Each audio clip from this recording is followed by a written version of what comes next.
So if we have one term, we just add up the exponents on all of the variables. But if we have more than one term, remember terms are separated with subtraction or addition signs. We go through each of these and we see add up the exponents on the variables only. So this term, what is the degree of this first term? 5, that's right. What's the degree of this term? 4. Trick question. 5. Remember that A, if you don't see, it's going to exponent of 1. So that's 5. What's the degree on this last term? 8. So Shamari, that's a good guess or good answer, except we don't count the exponents on the numbers, right? So if you counted the exponent on the numbers, it would be 8, but the degree is only based on the exponents on the variables. So 4 plus 3, that makes the degree of this term 7. So the degree of the whole thing is the biggest degree. So the degree of not number 3, but number 4 is 7. That's 7th degree. If we had to name it, it would be a 7th degree trinomial, right?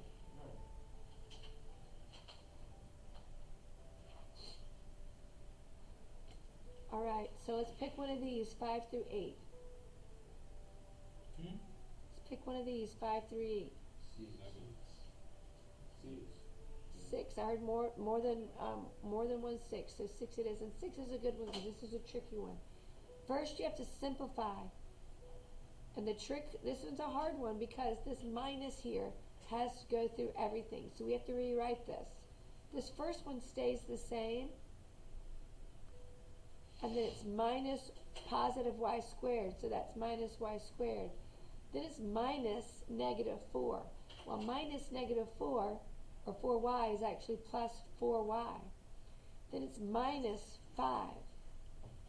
So before we can combine everything, Aiden, move all the way back. Actually, just come sit over here by me. I can't have you doing that, buddy. Grab your paper. Oh, I forgot. I've got Christmas music on. Okay. So now we can combine like terms. Remember, like terms, anything that has the same exponent with the same variable. Y squared and y squared, those can be combined. Did you write what I've written, Aiden? Oh, well, I can't see. It's right here, buddy. I see. 2y squared minus y squared. That's going to leave us y squared. So we're going to cross those out. Positive 6y plus 4y, that's 10y. I'm going to cross those out. You notice I went from biggest exponent to the next smallest exponent, and now I'm doing the constants. Negative 3 minus 5 is negative 8. So first we're simplifying it. So y squared plus 10y minus 8, and now we're going to name it by degree and name, or classify it by degree and name. And it had to be written in standard form. Remember, standard form, biggest degree to least degree. Degree of 2, degree of 1, degree of 0. How many terms are in this, Aiden? Oh.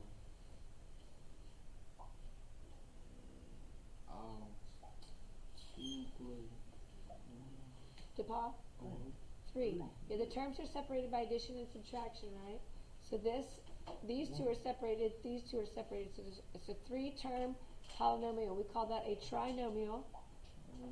But we've got to give the degree as well. What's the degree? What do you think the degree is? Second degree. Yes, so the degree of this whole polynomial is the biggest one. That's a degree of 2, degree of 1, a degree of 0. So it's a second degree trinomial.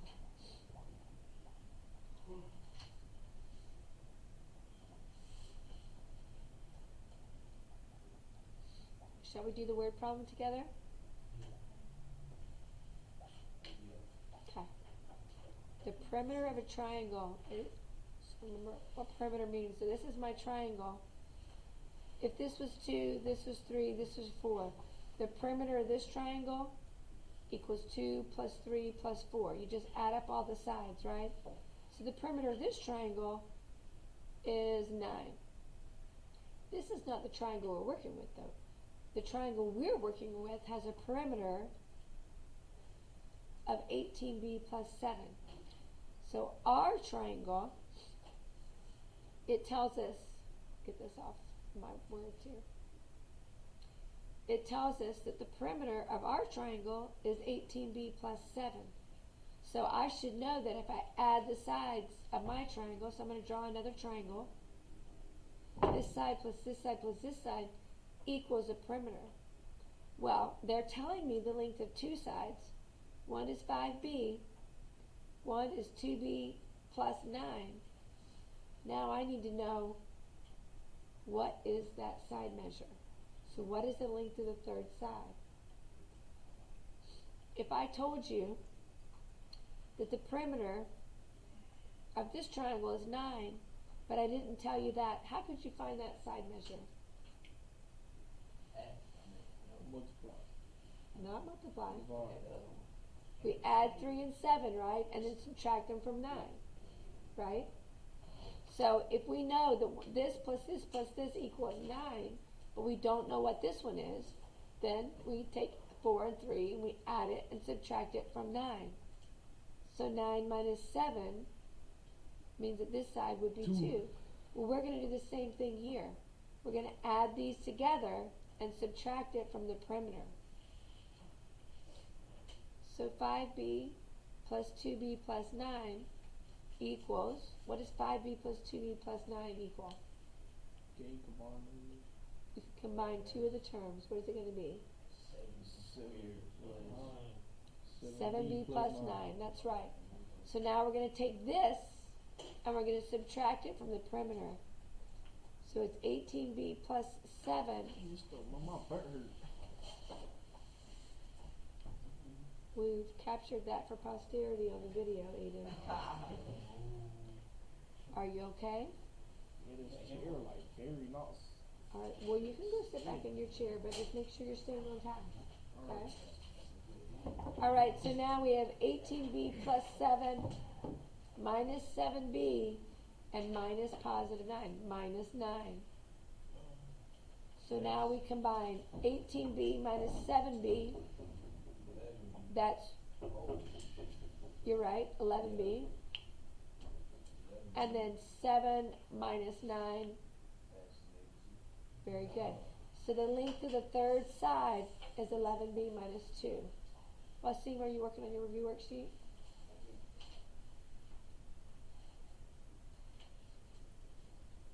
All right. What's it from the next section? Which one you want to do from 10 through 13? 13. Okay, 13 it is. All we're doing is distributing that one term to everything in the parentheses. So negative 7n times 2n squared. We do number times number. So negative 7 times positive 2 is negative 14. And then n to the first times n to the second. What's the exponent on that? On what? N to the first times n to the second. No. It's 3, right? You, like bases, when we multiply them, we add the exponents. Negative 7n times 4n. It's negative 7 times positive 4. That's negative 28. And n times n. Very good, DePaul. N squared. Negative 7n times negative 3. We don't have an n there, so we are going to carry our n along with us. But it's negative times a negative, positive 21, and we have to include the n. So that is the final answer for 13.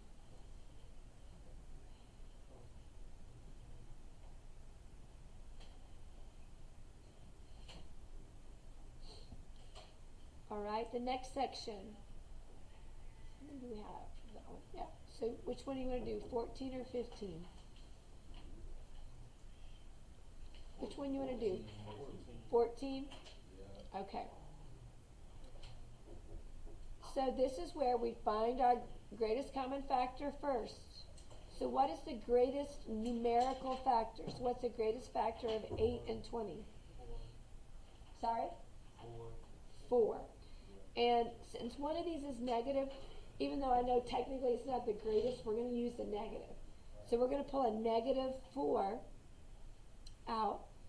Now, what is the greatest number of m's in both of those?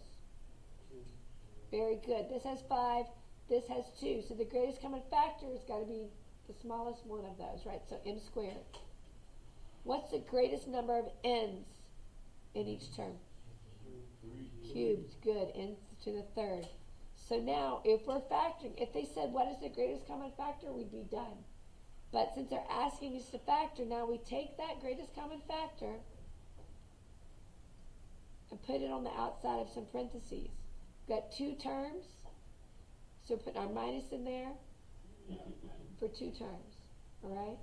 Now, negative 4m squared times n to the cubed times what will give me 8m. Will give me, so let's start with this. Negative 4 times what will give me positive 8? Negative 2. Now, m squared times what will give me n to the 5th?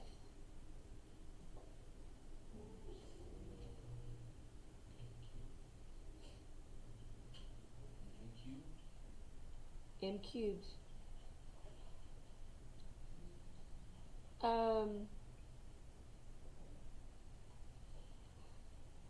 Actually, I think we did want to pull the positive out of here. I will take it either way on your test, but I think we do want to pull the positive out of here. Yeah, let's make that a positive. There is a time where we want to pull a negative out when you're actually working the problems, but when we're just factoring it like this, we're not going to do that. So we are going to make that a positive. Yep, so positive 2. And what's the exponent going to be on our end? Or are we going to have an n in the inside here? No. We're not, because we have all of our cubes right there, n cubes right there. Now, 4 times negative what will give us negative 20? 5, right? 4 times 5 gives you 20. Now m squared, so do we put an m squared or m here at all? No, because we already got all of our m's. This is n to the 6th. So do we put an n inside our parentheses? We do. What's the exponent going to be on it? Very good. So this is factored. 4m squared n cubed times 2m cubed minus 5n cubed. So if we multiply this, we'd get our original expression. So that's the trick. You can always check. 4 times 2 is 8. M squared times n to the third is m to the 5th. N cubed, oh, nothing there, so that's right. 4 times negative 5 gives me negative 20. M squared times no m's gives me m squared. N cubed times n cubed gives me n to the 6th. Okay?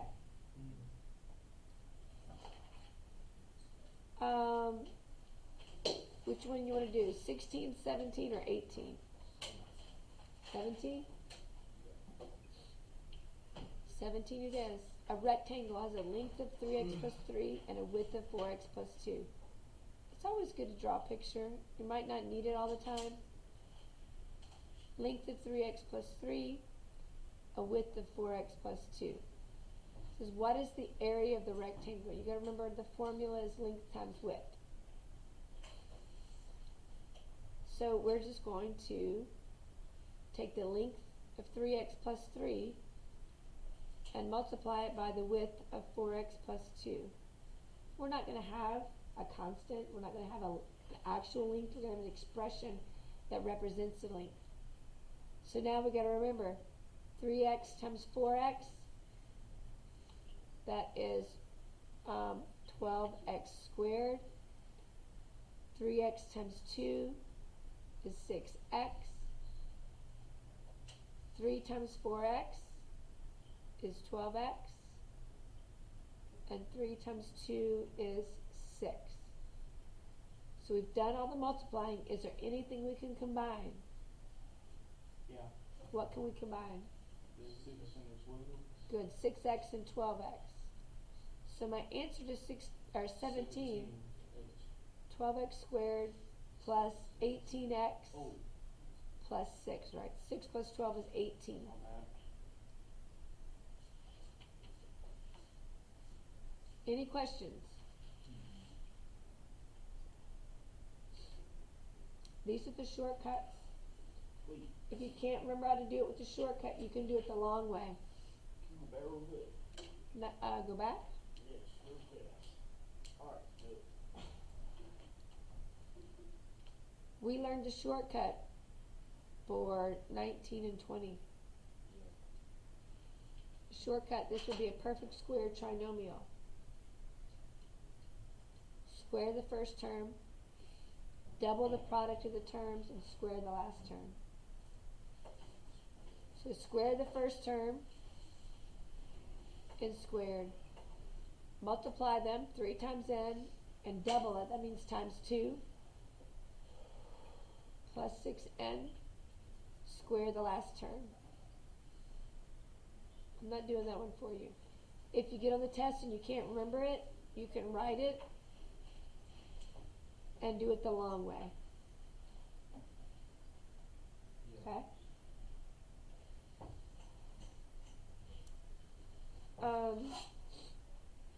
21 and 22. Which one you want to do, 21 or 22? 22. So if we've got c minus 4 times c minus some other number, we have to remember, real quick I'm going to show you this, x plus 2 times x minus 3. If I multiply these, I'm going to get x squared minus x minus 6. I'm going to tell you I did that in my head, but that's the long way. There's not a shortcut for that one. But you'll see these last two things give us the last number there, right? So that's what we're doing here. This number times this number has to give us positive 28. Okay? So what goes in that blank?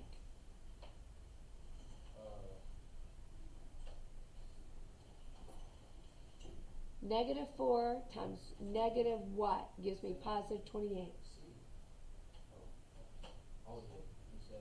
7. Negative 4 times negative 7, but there's already a negative there, so we just put the 7. So the 7 goes in the blank. Alright? Negative 4 times negative 7, those last two terms will always give you the last term in your trinomial.